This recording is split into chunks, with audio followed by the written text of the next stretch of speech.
Bueno, muy buenos días a todos. Good morning, everyone.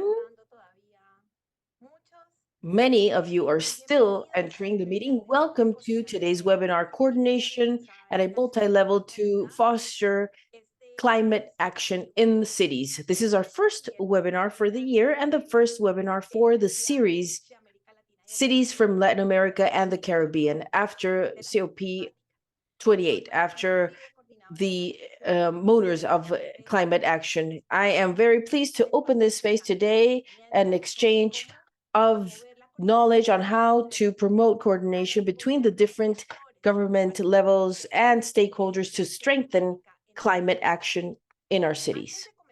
Before we begin, I would like to inform you that this webinar will be held mainly in Spanish, but also in Portuguese. You will be able to hear it either in English, Portuguese, or Spanish through simultaneous interpretation. Solo tienen que ir, hacer clic. You just have to click on the globe icon on the bottom of your screen and select the language of preference. Puede escolher o idiomas ou preferência no símbolo do número do mundo da parte de baixo do menú. En caso de tener alguna pregunta, if you have any questions as panel members, you can add it in the Q&A section in Zoom here in the platform. The members of the panel will answer the questions from the audience. And the recording of these sessions will be available, as always, in the YouTube channel of IDB starting next week, and you can find the link here in our chat, in our Zoom chat. For those who are joining us for the first time, the City Network of IDB is a platform that seeks to exchange knowledge, solutions, and best practices of cities in Latin America and the Caribbean. Giving the multi-sectoral nature, this network creates dialogue between different sectors, public, private, academic, with over 250 member cities. We also use the knowledge of the different sectors of the bank. This is how we contribute with strengthening leadership in urban management, building capabilities for municipal officials, and also fostering synergies in our work with our allied institutes. You can have more information here on the chat link where we will share this information. In 2024, our webinar schedule will be 4 series. First of all, of this 2024, we've got this series, Cities of Latin America and the Caribbean after COP, as engines of climate action, and we will continue in the next Wednesdays. And in May, we will develop webinars on strategies to foster social housing in Latin America and the Caribbean. And then in September, we're going to talk about the strategies to face pollution in the cities in Latin America. We have this series of webinars. And in October, we'll have the 4th series on the strategies for biodiverse strategies and resilient cities in Latin America and the Caribbean. We will use this biodiversity COP as we saw in the region. If you'd like to receive any invitation, don't forget to register in this link. You'll be able to find the newsletter for the network and register, and the previous recordings of the webinars that we've done, so as well as the blogs with sustainable cities. We will begin now with our series of cities of Latin America and the Caribbean after COP as climate action motors. Throughout this series, we will address key topics to move forward in climate action in our cities. We will talk about the relevance of the multi-level coordination and how to cross-cut gender perspective. And we will continue the conversation of funding and climate funding within the nation. And we will be able to move forward in our climate goals at a global level and the resilience of our cities. That will be useful through, and hopefully you will be with us throughout the series. Today's session, first we have the multi-level coordination to move forward in climate action. And we have to talk about this, which is key, because in spite of the efforts that the countries have been moving forward, and the cities as well, to respond to climate change and preparing climate action plans, we still have many obstacles and challenges to coordinate amongst different government levels at different decision-making levels. This shows part of the challenges that we have to channel subnational funding. We want to support throughout these challenges and that the projects to reduce greenhouse gas emissions and have more climate resilience, we should go from ideas to implementation. And this is something we cannot do alone, and we need to coordinate efforts. Throughout today's session, we will explore from different government levels and organizations, initiatives that are very interesting today.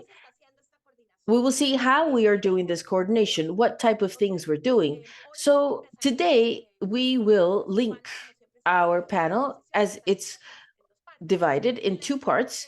In the first one, we will have a conversation panel between representatives of IDB, NBC Partnership, and ICLEI. And we should be able to go in depth around the resilience of the goals and involvement of subnational governments in the design process and implementation of the of specific contributions. We will have the participation of Sofia Viburi, specialist in climate change and IDB. Welcome, Sofia. We will have Adrian Flores Aguilar, who is an associate in climate finance from the support unit of NDC Partnership. Welcome, Adrian, as well. We have Ilan Cooperstein, Regional Director for Latin America of C40. It's wonderful to have you today. And Ilan, thank you for being with us. And Rodrigo Perpetuo, General Secretary of ICLEI from South America, who is supporting cities in the region as well in the development of climate action plans. Welcome as well, Rodrigo. It's a pleasure to have you all here. Then we will present cases, and we will have Francisco Acuña, the chief of the environmental department in the municipality of Valdivia in Chile. He will talk to us about a coordinated climate change plan between the regional government and the Ministry of Environment in Chile. As far as I understand, last week, the Municipal Council has approved this, so congratulations. And finally, we will have our Q&A session. To begin, as a tradition, we would like to know about the people who are with us today. We invite you to scan the QR code that we have on the screen so that you can go into this survey. And the survey is key because it helps us understand where we're all at and assess the lessons learned. So let's begin in the first question. How relevant is the coordination between the different government levels to face climate change in the cities? What is your opinion? Is it very relevant, somewhat relevant, or not relevant? So we invite you now to fill in this survey so that we can all see your opinion, the opinion of those who participate today.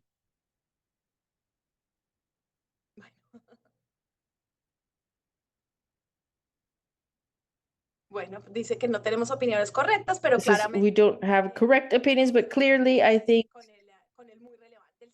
everyone is with very relevant. Second, do you consider that multi-level coordination is happening for policies in climate change in your city? Policies and investments in climate change in your city. Is there coordination in the policies that you're setting out in the different cities?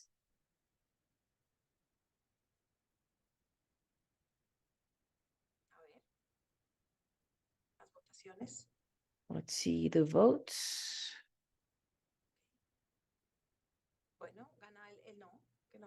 No one. We have no as the majority. And the last question of this section is to ask to organize through relevance. Look into the coordination challenges between government levels, climate action in cities. What is most important? Lack of funding, lack of staff and technical capabilities, or political aspects? Which are they in the order you think would be the most important factors that still have us far from having proper coordination between the different government levels and climate action?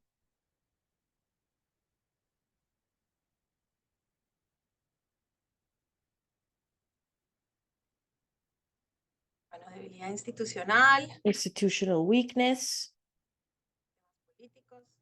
political affairs. Okay, we're seeing on the screen, very interesting to see the answers. Today, we will talk precisely about several aspects that you've mentioned already. Maybe I'd like to begin, and the introduction I'd have to give, and so that we begin with this conversation today, is to continue with the, let's continue with the presentation. Before the conversation panel with our guests, I would like to introduce the topic of multi-level coordination and why we think it's relevant to talk about in the role of cities and subnational governments to be able to move forward in climate action with the goals proposed in the Paris Accords. Although cities aren't signatories of international treaties, the governments perform a very important role in climate. We know this as COPs. It's something we have in our webinar's title.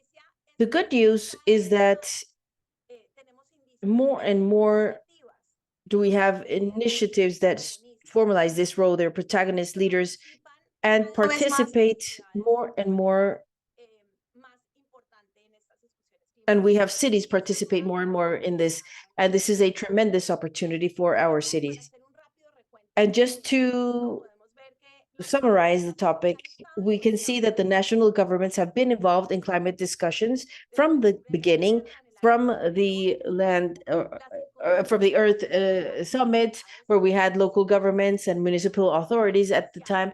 That is the official channel that cities and regions have with the Convention of the United Nations and climate change. Since then, the regions and the cities of the entire world participate actively in international climate discussions, in addition to performing the local initiatives. And more recently, we can see it in COP28 in Dubai. There were several encounters in the multi-level action panel. We had them in IDB, where the cities were protagonists as well. And in COP, there was the first summit of climate action at a local level that we celebrate gladly. A summit that was unprecedented, and it was in Dubai, and it acknowledged the critical role of local leaders in reducing emissions, addressing climate change, and promoting the national efforts to move forward quicker and more in our climate progress. Building on this history, where we have the timeline on this slide. Just a few months ago in COP28, we signed the CHAMP initiative, a collaboration for multi-level associations for climate change. I won't go into detail because Ilan will tell us a little bit more about this. But what I do want to say is that even though it's recent, this gives us an opportunity so that governors and mayors work with national governments to reach the goals established in the contributions that have been determined at a national level. Let's go to the next one, please. All of this is to tell you that within the context, we've been working and gaining some momentum. We have multi-level coordination that we want to take advantage of in the cities that have a better position to have more sustainable development and prioritize investments, build capabilities, and channel climate resources. There is no doubt that cities and local governments have a key role when it comes to reducing emissions and building this resilience that is so much needed in our territories, and that we need to continue fostering throughout these actions. Here on the screen, we see some figures that are not disregarded. We have over 70 countries that signed the CHAP initiative to work in coordination with subnational governments. And over 13,000 local governments have committed to the reduction of emissions through the Mayor's Global Pact, GCOM. And other local governments have joined the initiative of Race to Zero. To mention just a few of them, there's many. I do not want to leave anyone aside, but there's many initiatives. And COP28 was a platform so that the cities in the world and the region show their leadership, cooperate in scaling climate action, and we have to continue working along these lines. And for that, it's necessary for us to improve coordination, to unblock access to funding, and that we can foster more generation of capabilities in local governments. And in that sense, we want to work with our webinars, and specifically today's webinar. So after this introduction, we should begin with the conversation today, which we hope is very fruitful. And for that, I would like to begin by asking Sofia Biguri a question. Sofia, welcome. Thank you for being here in this conversation today. I would like for you to tell us a little bit in general, and based on the work we do, why is the involvement of cities and subnational governments important? And in general, a perspective, a territorial perspective, the preparation, implementation of climate policies, and the investments that this brings. Please tell us a little bit about how these topics are evolving. What are the main challenges and opportunities have you identified? And if you'd like to mention particular elements, thank you very much. Thank you very much, you, Maria Camila, and a pleasure to participate in this first webinar in the series.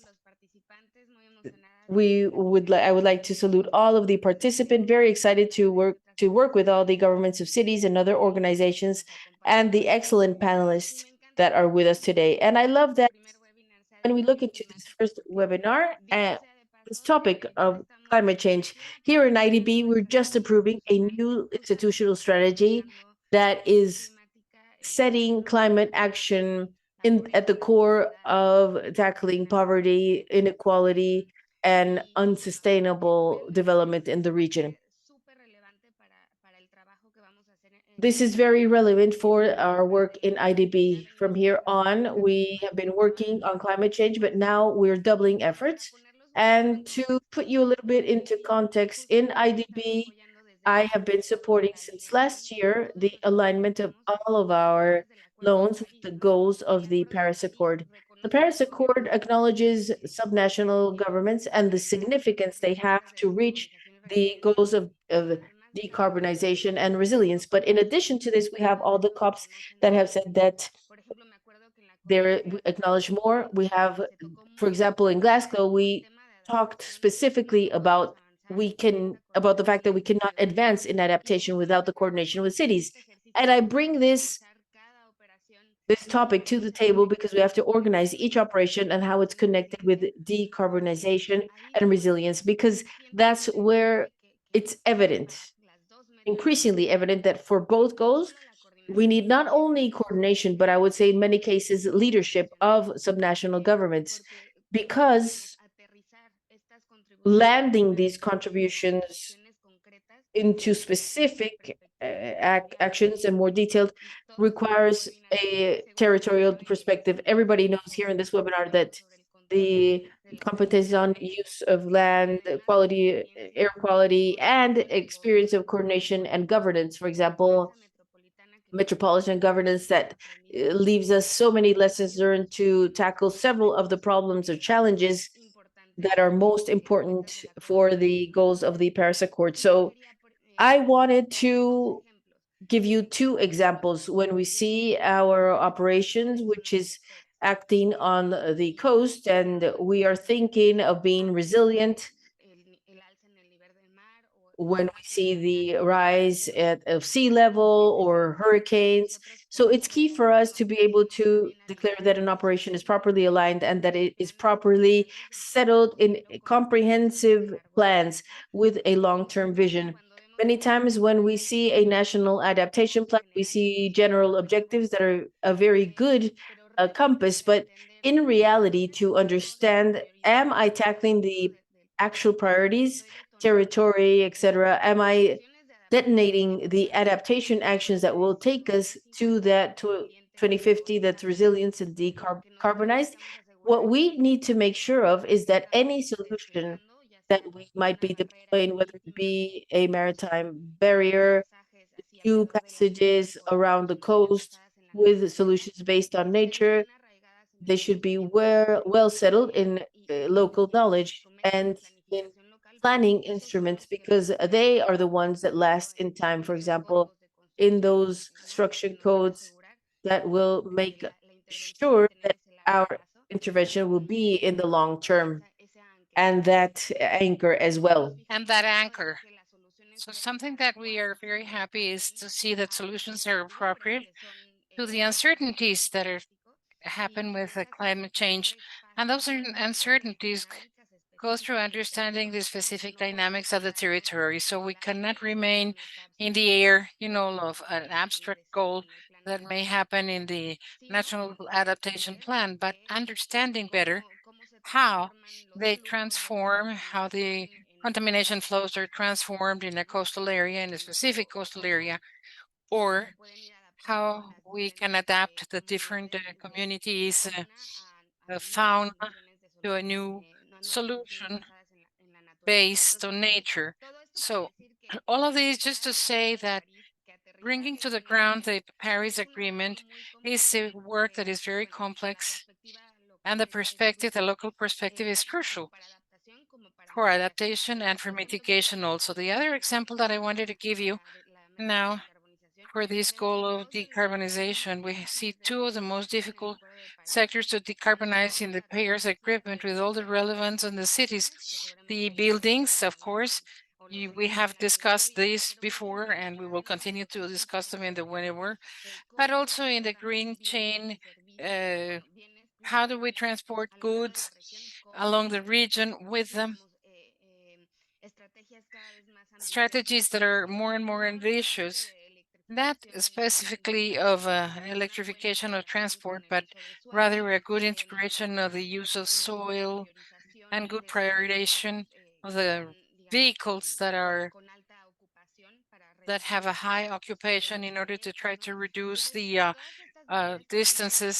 So all of these ideas of decarbonization pass, and they need also leadership and that long-term vision that we find in some NBCs, and we start to find them also in long-term strategies, but for a long time, they have been included in the territorial ordering plans, in the urban development plans, in the integrated management of the coast. So this is why we also in the IDB, we identify the challenges as this topic of strengthening the capacities in order to be able to achieve territorial plans, long-term plans that will work in the climate change scenarios and that bring along these modelings saying, how do we expect to vary precipitation or rainfall or sea level under different scenarios, understanding that the balance will start moving, every year,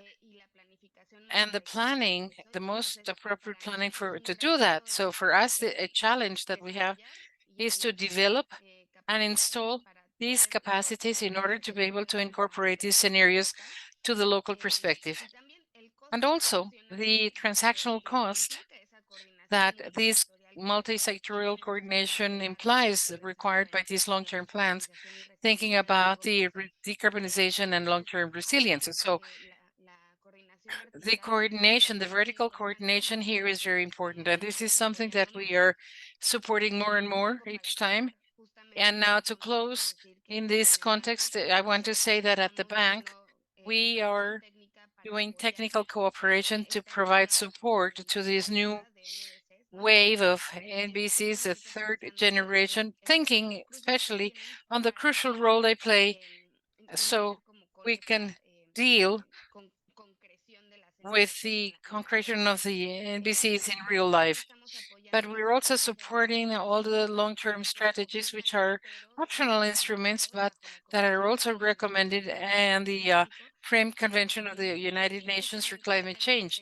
And these strategies, the long-term strategies, have also a very good anchoring in the role played by the subnational governments, and we will continue doing this as part of this exercise in our new institutional strategy, and of course, to strengthen especially the commitments that of the countries of the region the climate change for climate change and in the Agreement of Paris. I'm very happy to be here with you, and now I leave the space for panel now. Thank you very much, Sophia. I think this was a very good illustration of a good part of the work that we're doing now and how we're beginning to work with our new institutional strategy. Now, I would like to give the floor to Adrian and ask him, Adrian Flores Aguilar, who is part of the support platform. Thank you very much for being with us today in this space so that we can talk to the people or the region of the Caribbean. So I would like to see what is the status, the current status, or the involvement of the governments, the national governments, in the more functional contributions. We're talking about the NBCs, which is a term in Spanish, but we're really talking about the contributions, the specific contributions made by the countries, and that the countries have committed themselves, as Sofia was saying, that we're moving to the third generation now of this review of the agenda. What are the trends that you see? How can we better promote that subnational governments will be involved more and more in the development and in the implementation of these national contributions that have been determined? What are the challenges and opportunities that you see in DC partnership to these financial aspects? Great. Thank you very much, Maria Camila. For me and for the NCB partnership, is a pleasure to form part of this panel and participate in this series of webinars and to share also the table here with such important panelists. To answer to your question, I would like to contextualize a little bit. Where does our answer come from? We are a coalition of countries and development institutions, so we work essentially with national governments, not necessarily with subnational governments, but this doesn't mean that we do not work on this matter, on the subnational matter, with regards to the climate change or climate goals at subnational level. Now, the fact this is a very important topic with growing demand. This is a topic, the subnational topic is some part of our strategy of climate change. And this is one of the main things of our strategy. And also in our membership, we also have players in the subnational space that are very important. We have the IDB, and we also have ICLEI, C4, that also form part of this panel. So this is very important for us from the perspective of national governments. I just wanted to highlight that we are the promoters from the very beginning of the CHAMP initiative that you mentioned at the beginning. And we are also part of the directors committee. We are working now very closely with the presidents of COP28 and with all the different players that are related to it in order to find a way to make operational this commitment or this initiative. So I would like to show you some numbers to answer your question, some numbers of what we see internally at the NDC partnership regarding the support requests regarding the participation of national governments on this subnational topic, including the financing, climate financing. So just to show you some numbers, or these are results of an analysis that we published in our webpage, and I'm going to share the link with you so that you can have access to other numbers that are quite interesting. Half of the support requests, or almost half of them, that we have here in the LNC partnership have a subnational component. We have decided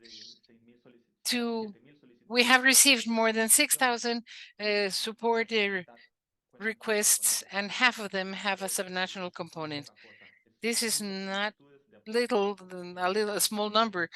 Many of these support requests that we have received, of them, 1/4 come from Latin America. 1/4 of them, Latin America, the second region in the world where most of these support requests come from, in topics related to subnational climate topics, work in cities, etc.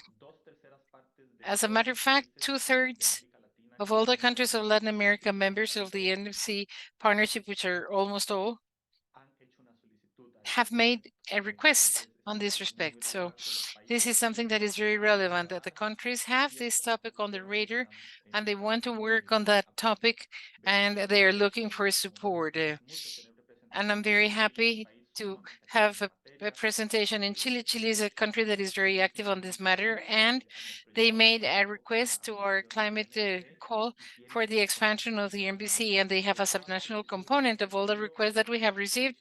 Chile's request is the only one that has a subnational component so far.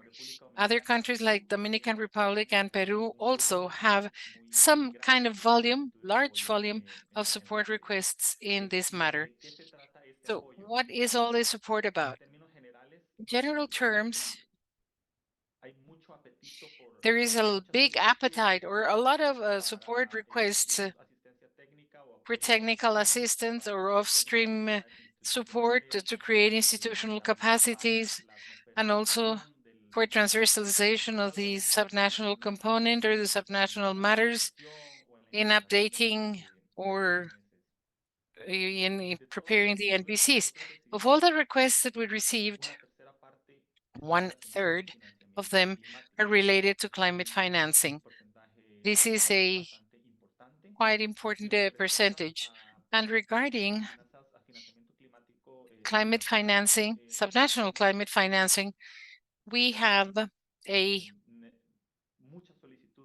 many requests related to the preparation of projects and also the channeling of these projects to the launching institutions. And we also have a lot of requests that related to the development of investment plans or financing strategies for climate that at subnational level or that have a component at subnational level.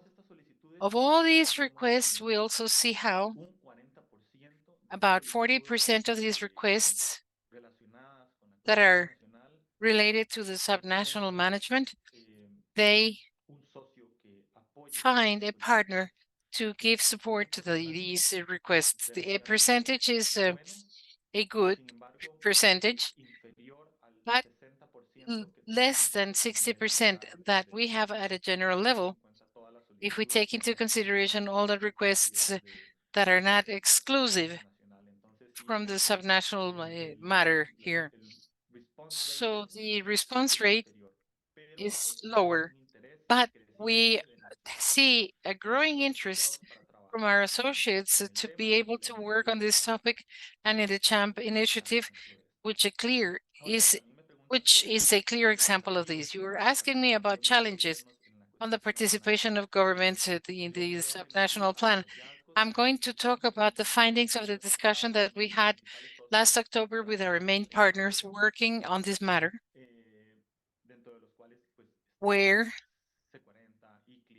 G40, ICLI, the IDB participated, and they were also included in the document that I mentioned to you before. One of the main barriers that we see here is that because of the needs of national governments, well, they are limited because they don't have the mechanisms or the structures so that the governments, the subnational governments or subnational players can have access to financial resources on a recovery. This has to do with loans. And while some countries are working on the matter, and some partners have also worked on the matter, development partners have worked on this matter, facilitating this access. There is still a lot of work that we need to do. We also have standards of solvency that have not been fulfilled because there is no capacity from the subnational governments. And this is a topic that requires our attention. Another topic, a central topic that we have is insufficient capacity to prepare or channel the projects. As I said before, there is a big appetite for receiving support on this matter. But, well, because there is the need of these capacities, usually subnational governments or subnational players require external support from the national government or international entities to be able to work and channel the projects. And there is a not very equal flow of projects. Large cities usually take over all of these cooperation resources, international cooperation on this climate topic. And there is also something about the projects. The development partners prioritize large scale projects because the transaction costs are relatively minor if we compare to projects of a minor scale. Now, to finish, we do have big challenges, and we celebrate that there are more and more spaces in order to discuss this topic and to exchange ideas. Once again, we believe that the CHAMP part is a great vehicle because it allows us to talk about this topic in a very stunning way, but it should also be a vehicle for organization and that will help bring together the national and subnational governments and the development organisms so that we can have a better coordinated work. From our trench in the anti-partnership, we are doubling efforts so that through our work model, we can facilitate this work. And of course, we could follow closely the work being done by the IDB in the matter, because this is one of the most important partners that we have in the regions in Latin America, if not the most important one. So I will stop right here and I give the floor to Maria Camila. Thank you very much, Adrian. Thank you very much for telling us a little bit what is the perspective that you have from the NDC partnership. Now, I would like to go to Ilan. He is the director, regional director for Latin America of C40. Welcome, Ilan, once again. And it's great to have you here to tell you firsthand something that we had been anticipating and that something that Adrian mentioned in this conversation we had. Please tell us what is your experience in COP28 with regards to the role of the cities in a sort of a general way. We would like to hear from you about this. Tell us what is CHAMP, what is the agenda, what comes along with this initiative, and why is this an opportunity for the cities? How can we better use this moment? Hello, Maria Camila. Good morning, everyone. Thank you very much, Maria Camila, for the invitation. Greetings to the colleagues of the panel and all the people that are with us here for this session. Thank you for the invitation. It's a pleasure to be with you in order to talk about a topic that is so important and that I understand that is going to take some of our time for good reasons, at least for the next 2 years or the coming 2 years. Now, answering your question, I think that there is an answer that is more immediate of what CHAMP is. But the second part of your question, which is very interesting, we can bring a historical context to answer it. and more general about the role of the cities, at least in the climate agenda, but right now, especially in the consultation, the global consultation, so that we can achieve the goals of the Paris Agreement. Now, CHAMP is Coalition for High Ambition, Multi-Level Partnerships for Primary Actions. Quite a long word, but for a fast translation, it's a coalition for multi-level alliances of high ambition for the climate. So this is a commitment that is the responsibility of both organizers of this commitment that was launched during COP28 in Dubai. The presidents of COP28, the government, Emirat, and Bloomberg Philanthropies, which we know is an organization that has been supporting the climate agenda with Bloomberg, former mayor of New York for several years, from represented the UN for climate change in cities, looking into cities and climate change as a priority for his actions, and mostly after he was mayor. And this is a voluntary commitment, not binding, legally binding. That's why it is a commitment. It's not that formal, because the purpose was for it to be more fluid. And it's got several components, but I would very simply highlight two of them, two components.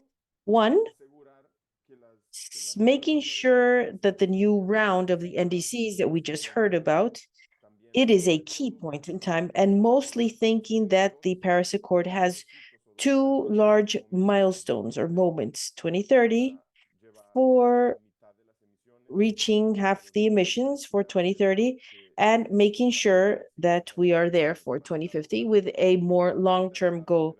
2030 was midterm in Paris.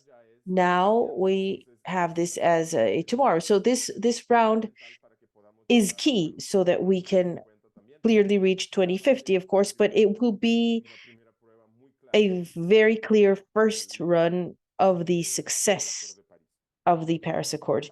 And what it states is that for this NDC round that has to be reported by every member country of the United Nations, countries for climate change, it has to involve and consult subnational stakeholders. This is part of the commitment that the signatories are committed to. They're going to try and identify ways of including subnational actors, and we'll know that each country has its own context, but ideally speaking, there's states, provinces, regions, departments, and cities, offices of mayors, municipalities, however we want to call them. They should all be involved in the process of NDC. And the second step, many times it's not necessarily in NDC, but it should be considered in general, including subnational projects that are relevant also for investment, seeking not only to have the involvement of subnational stakeholders, but projects and funding lines for these actions at a subnational level. I think this is very assertive, because we know, and this was in your first question during this webinar, what are the challenges we have? And we always mention funding. Subnational governments, several of the ones that are here with us today, already very well know what they have to do, but they won't be able to do it alone. So they do need this coordination, which in this instance will be done with the first commitment, which is working with the national government. That didn't happen successfully in most of the countries. The CDC is still changing. Hopefully with CHAMP we'll see a more significant change.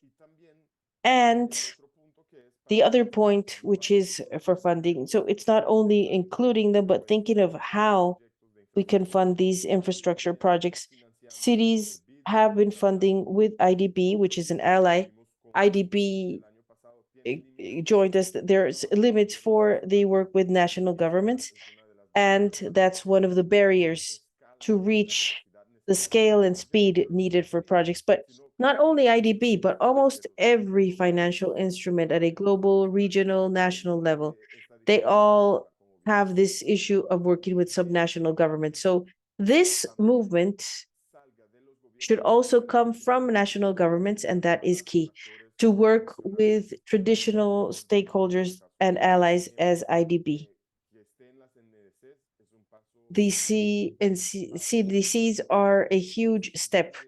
It's these large commitments.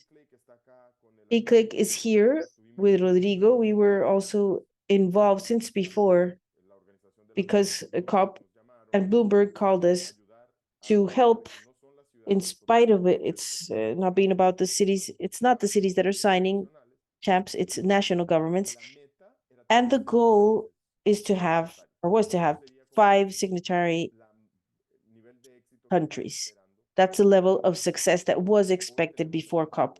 Today we have 72. 72 countries that have committed to this cause. And that's also yet another reason for hope. This is a voluntary commitment where countries do see the benefit and the significance of having this voluntary commitment to work hand in hand with subnational governments. Which are the next steps?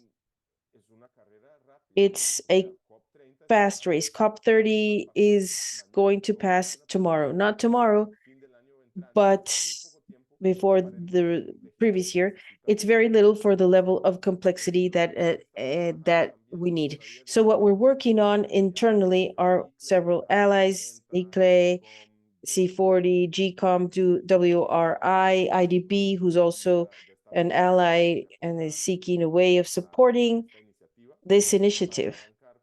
To begin with certain countries with more direct support, walking hand in hand with them so that they can reach in November next year with an NDC that can prove that there was consultancy and inclusion of actions, perspectives, opinions, subnational government projects, and that are also mentioning, the financial part will not fund projects in a year and a half. Infrastructure projects take much more than that.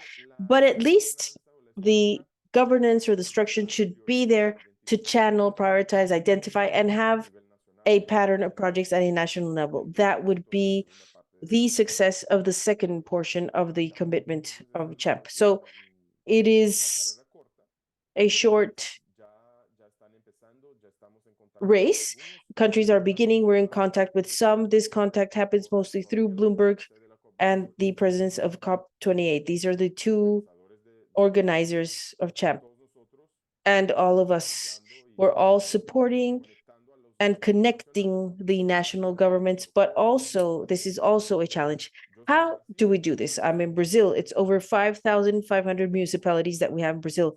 How do we consider this amount in NDC? It's not an easy task, but there are ways to do this, and we want to work with different stakeholders. For example, every country has their national city network. It can be an important channel with the different networks there. I see several countries, most surely all are involved in the national city networks. There should be some type of virtual consultancy to have different stakeholders participate, a methodology. We have to develop all of this, organize it, and launch as soon as possible so that we're able to reach these 2 milestones that are the CHEP commitment. So we're very much motivated here in Latin America. There are several countries in South America as well. We have Colombia, Chile, Brazil as the signatories, and several countries in Central America and the Caribbean that have signed, like Barbados, Antigua. There's several. I don't want to forget any of them, but we know that there are countries that already have a strong impact, as in the case of the Caribbean and of course South America, but they're large countries. Chile, as we heard as well, is a leader in several climate topics. Colombia, which will receive COP16 in biodiversity. Brazil, which is now a very unique moment in the history of Brazil for 2 years, this year with G20 and next year with COP30, have the capability of representing the region, not only Brazil, as a leader in this global agreement. So to finish, Champ, we have worked on this and we've seen how there is a continuous narrative. So we cannot set aside that Champ isn't, we can't disregard Champ as one of the topics for this year. U20, which is the group of cities, we will work with the cities of U20, cities from the several countries of G20, and will include Champ in the communication that we will hand over to President Lula as the voice of cities for G20 discussions. We've got Urban Shift, which is also an event with the Global Environmental Facility. And Clay, we will have the regional event in a few weeks. We're also involving government, at least national government in Brazil, so that they work hand in hand with Champ. So there are several moments up until COP30 to highlight, strengthen, remind, and agree on everything necessary for the success of this initiative, which is unique for me. And there is a historic context. You've asked about this, and we've had the LCAST, which was the Summit of Climate Action at a local level throughout COP28. It was the first time that in the official agenda, we had the General Secretary of UN, of COP, participating in an event. An event was organized of subnational governments as part of the official agenda of COP, which is also very important, of the civil society. So that also, Champ, is a way in which we finish in a task with several organizations to elevate the voice of cities at this level of conversation. And ICLIF was the first network that did this, and it is the one that represents the subnational governments, like C40, during the COPs. And for us, I think it was a very happy moment, very exciting moment to see that finally cities had an official place, because we talk about cities, an agreement between different stakeholders. But at the end of the story, the national representatives sit with their sessions, their discussions, then they make decisions. This was a structural change that we saw a couple of months ago. And with Champ, we also see the evolution of this effort, political leadership effort of cities that has been here for a few decades. And I will hand the floor now to you, Maria Camila, thanking you for your invitation. Thank you, Ilan. And I think you've illustrated a large part of the task we've done for several years already, that we're starting to see and see the voice of cities being more evident here in this chain. We can talk about the invitation now for Rodrigo, the regional secretary of CLAY for South America. Thank you, Rodrigo, for being with us today. I think the previous speakers have talked about your task as well in CLAY and the leadership that you represent in city networks for all climate action topics. I would like for you to tell us, within your task and that leadership that you are holding from CLAY, what do you think, or which do you think are the main challenges and the main opportunities that at a multi-level coordination you have in cities in Latin America? Also, I'd like to ask what can be done. We have many people connected from different cities that ask themselves that question. How do we do this? How can each one of us support from your cities? So I would like for you to tell us from a Clay's perspective, what is your opinion? Thank you, Maria Camila. Thank you for this invitation. I would like to salute you and the city of the city network in IDB, all of the countries invited, and on behalf of me and my friend Ilan Cooperstein. The interventions were wonderful and they enlightened several aspects. First of all, we have to clarify what a local climate action entails.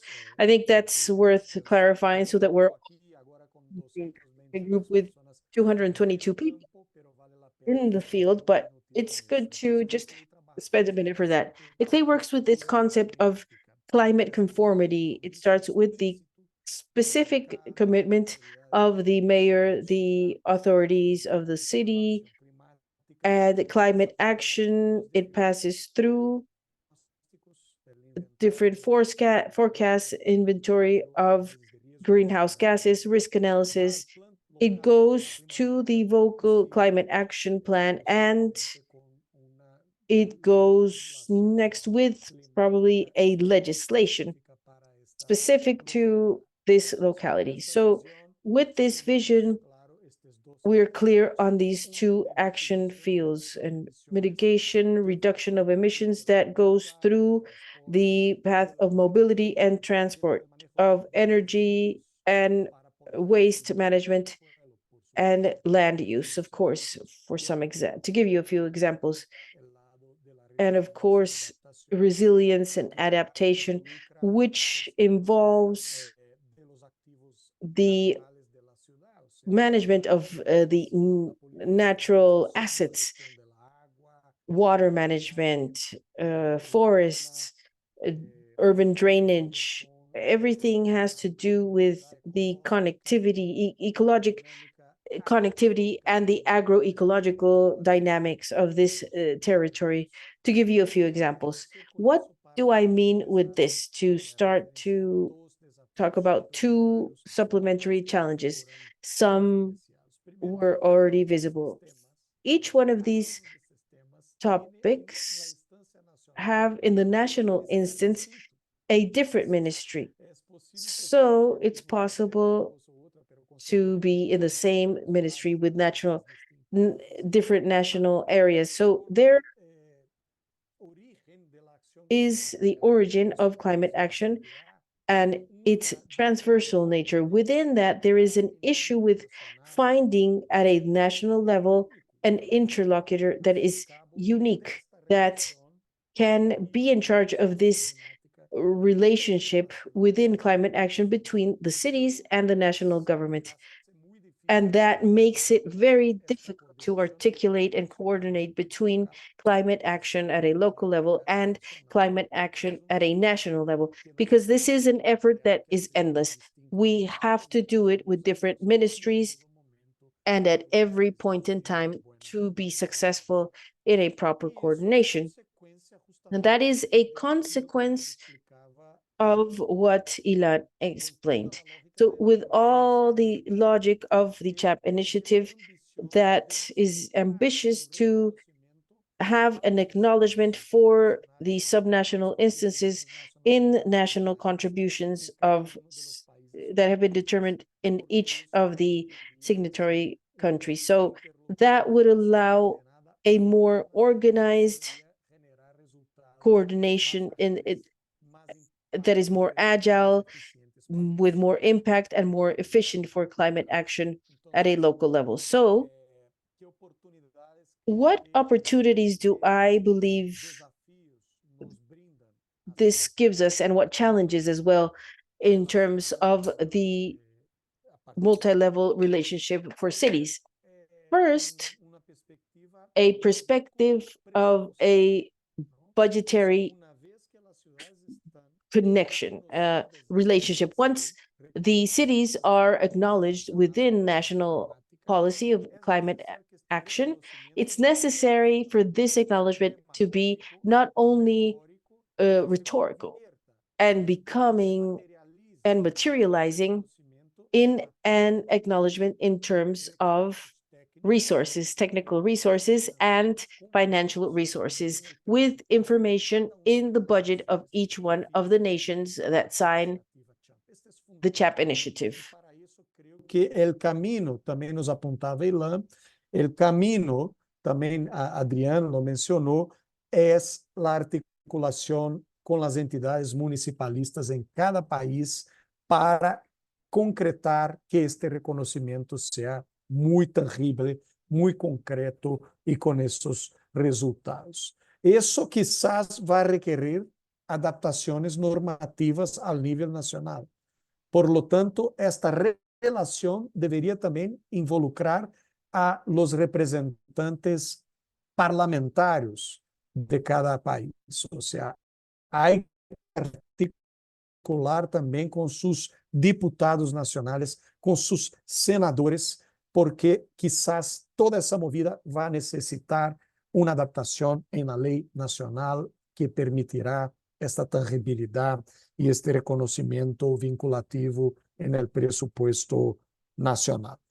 Y para que este cambio sea un cambio estructural en cada una de las ciudades, hay que cuidar en el propio ámbito municipal que sus planes y estrategias de desarrollo urbano, en Brasil son los planes directores, en otros países son los planes Directors, territorial, que estes planos estén muy vinculados a los planes de acción climática, que los criterios climáticos estén vinculados en las herramientas de gestión urbanística que cada país ya la tiene, porque ahí sí la transformación podrá ser muy concreta. Y les doy 3 ejemplos donde esta articulación entre el nivel nacional y el nivel local se requiere para un éxito y un impacto real en la acción climática. El primero, en el ámbito de la mitigación, en el nivel del sector de transporte y movilidad. Es muy difícil, algunas ciudades lo han hecho, pero es muy difícil que haga un cambio sistémico y estructural en la matriz de transporte público sin que haya un programa nacional de apoyo a esta conversión, sea para la movilidad eléctrica, sea para otros modales de movilidad. Este es un ejemplo. Por otro lado, en adaptación, es imposible tener una ciudad resiliente que no esté con una política de habitación muy estruturada. Y para estruturar una política de habitación se requiere el nivel nacional, porque la inversión es muy grande. Entonces es necesario tener esta articulación entre los niveles de gobierno. Y les dejo un último ejemplo que es en el ámbito de las aguas. De with regards to waters in the cities, we can have structural works. It's very difficult. They can be done, but they're very difficult because the investment is very expensive in order to do these macro drainage works in the cities to be able to structure the contentions for flooding in the cities if we don't have a national program that will include all of these municipalities. So this is the road in order to materialize this progress made with regards to advocacy for the CHAMP initiative, that each group of cities in its own country can articulate it and can include it in the national programs and in the budget of its own nation. Thank you very much, Rico. This has been a wonderful supplement provided with the vision of Ilan, with Adrian's vision from this panel, and also the philosophy of the work that we are doing here. After all of these visions and ideas and trends that we have globally, that we have heard today, now we're going to give a specific and concrete example where we have been working on climate action in a coordinated way in different locations. I think there are several of the panelists of today that have prepared a preamble of the work that is being done at the government of Chile. where the municipalities are developing and implementing local plans for climate action in a coordinated way with the national government and amongst the different governments, subnational governments also. So it's a pleasure to welcome Francisco Acuña. Francisco, it's great to have you here with us. He's the head of the Environment Department of the municipality of Valdivia, Chile. And today he's going to share this experience that they have had. So go ahead, Francisco, and welcome. Thank you very much. First of all, I'm sorry, I lost sound. I lost sound. I don't have sound. I'm sorry. Sorry, I don't have the sound. It's okay, back. I have prepared a presentation that I'm going to share with you. And yes, we can see your screen here now. Yes, you can see the screen now. Before we go into the evaluation of the action plan of the Valdivia municipality, I would like to give you some background. Valdivia has a long trajectory in this action. So nationally, it has been always in one of the leader municipalities that we have in environmental actions for the municipality. I lost sound again. I lost sound again. Sorry, I lost sound again. There was a citizen participation process where with the community, we defined a vocation for the guide community, which was climate change. And for this also, we established different participation mechanisms and coordination mechanisms, which is the municipal environmental table, and an external one, which is the governance table, which the representation of several centers of upper education, the community represented by the civil society, companies, NGOs, and the guilds that are productive. And no, I'm sorry, I'm having problems with the sound. I'm sorry, I'm having problems with sound.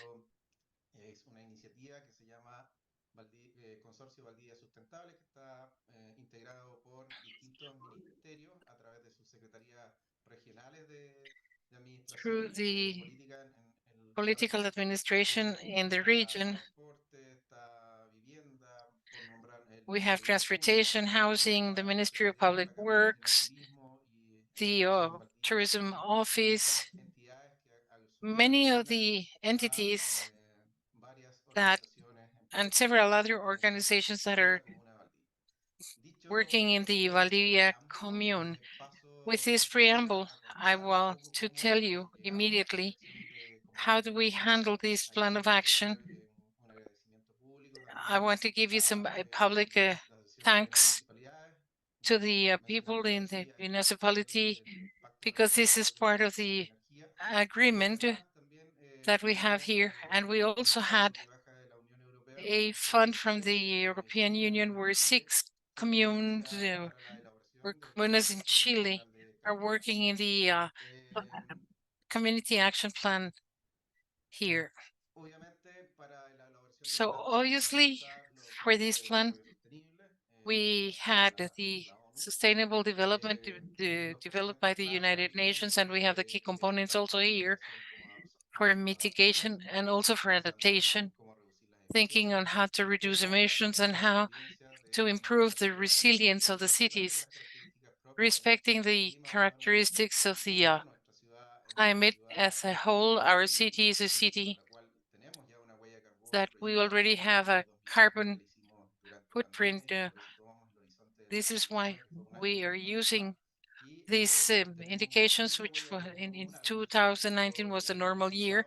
So we are working on the information of last year also in 2023 in the process of certification or validation. So with these instruments, having these instruments at hand, this is a very important part of the diagnosis that we have of the community in order to be able to project the different solutions and what would be the commitments that our community would approach with regards to environmental management for climate change. And we also have to acknowledge that in our commune, in this community, in these studies, it knows generates so many of these gases, so about 0.37 or 0.6% of these gases worldwide.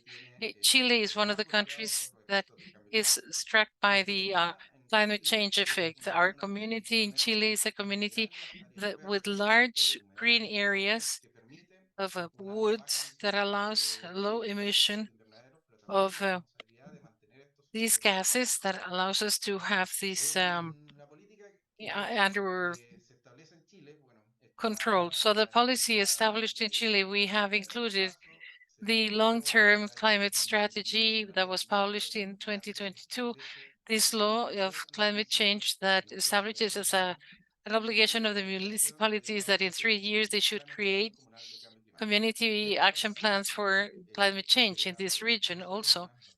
That is included, or which includes 12 communities here, has carried out leadership processes in regional plans also. And before the elaboration of this community plan for climate change, we were in a very advanced stage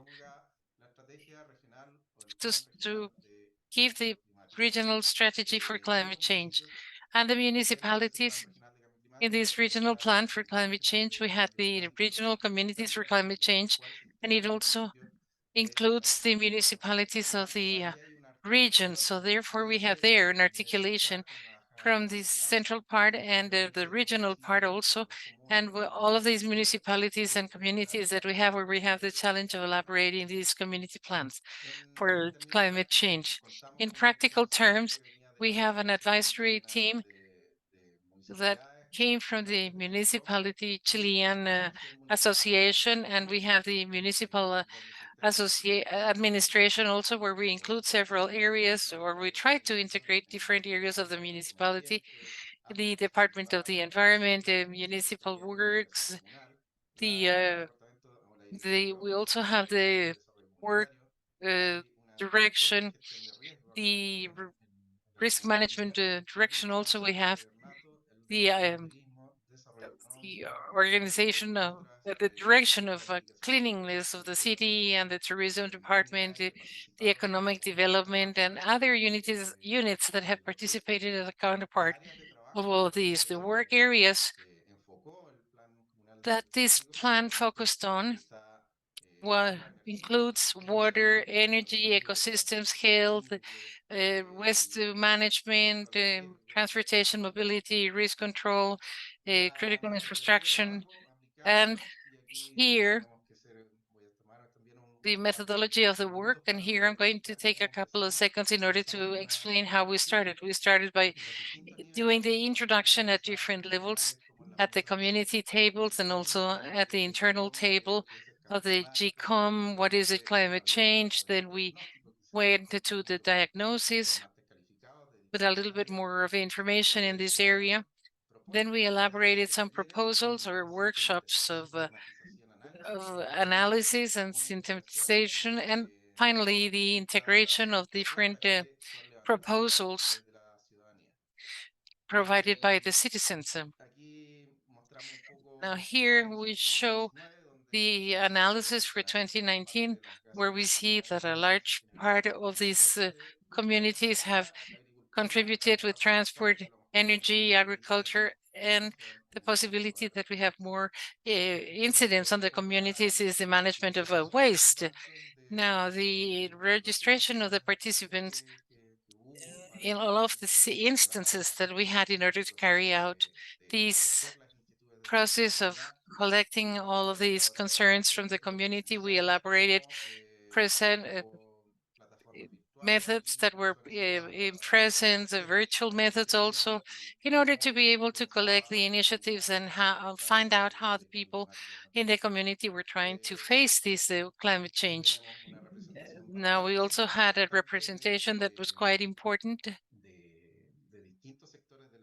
of different sectors of the community. And there is also an important amount of people, young people, children that had dreams for the community. And on the other hand, regarding gender, we had about 50% for the male gender and almost 50%, 49.6% for female part. So here we see that this was a positive response. Now, we can see the methodology that we used in order to approach this challenge and how we finally built the action plan for climate change, where through experts, panelists, and citizen participation, we had different levels for consultation, and we were able to elaborate and collect all the different actions. Then we had a table that was better articulated with the participation of the different units in coordination with the municipality. So we finally see here the different analysis made and the different reports that were required in order to be able to build a plan of action for climate change, where we can see here. On the first plane, we have the risk analysis for all the events that are altered by the climate change. And with regards to mitigation, the idea is to contribute to the national reduction of the country of around at least 30% with regards to year 2030. So the objective is to see the capacity of the municipalities and contribute to the reduction of emissions and also to promote green areas. And here, as a municipality, we had a strong leadership with regards to the protection of wetland and ecosystem services also, and also in an integrated work. We tried to, with the assistance of the civil society and the municipal servers, we integrated all the efforts. We have more than 9,000 hectares of wetlands that are acknowledged or recognized in different bodies of environmental protection through the recognition of a law that we have in Chile of those lands that are inside the regulating body, and also to incorporate these criteria beyond those plans, regulatory plans. Now, going back to our plan of climate change, we were able to present 20 mitigation measures, 24 for adaptation, and 6 transversal measures. In the mitigation measures, we have 4 actions having to do with transportation and mobility, 9 with the waste management, and the 7 for energy or for power. Here we can see this in more detail with regards to power, with the elaboration of the local energy strategy, and also for the elaboration of a strategic plan for the transformation of this into a project that will help us to reduce the emissions. And with regards to waste, I'm going to go a little bit in depth what we have in hand with regards to the sanitation fillings, and this allows capturing these gases very actively, less than 50% approx. So we also have the elaboration of this manual for the collection of waste and the strengthening of the green points for the commune, and to generate public and private alliances to promote the reduction and sale of these products. We also have the fostering for these recycling people in the community base. So here we also have a plan for discussion, community plan for a sustainable community that we want to supplement with all these key actors that will help us to solve this matter in this area. In the community plan for mobility, we are projecting about 30 kilometers of bicycle roads and strengthening this kind of mobility in the city. With regards to adaptation measures, we have 5 bays or 5 topics talking about water, 1 that has to do with culture and identity, 8 that have to do with ecosystem and biodiversity, 6 with the risk management for disasters, and 2 for critical infrastructure, and 2 for health. And as we saw before, the idea here is to create a strategic plan that is sustainable for Valdivia. We're working with other municipalities through the basin of the Caicai River. In culture, we are strengthening cultural activities, patrimonial and artistic activities that are sustainable. And in ecosystem, we are projecting a strategy for green and blue infrastructure, giving value to these.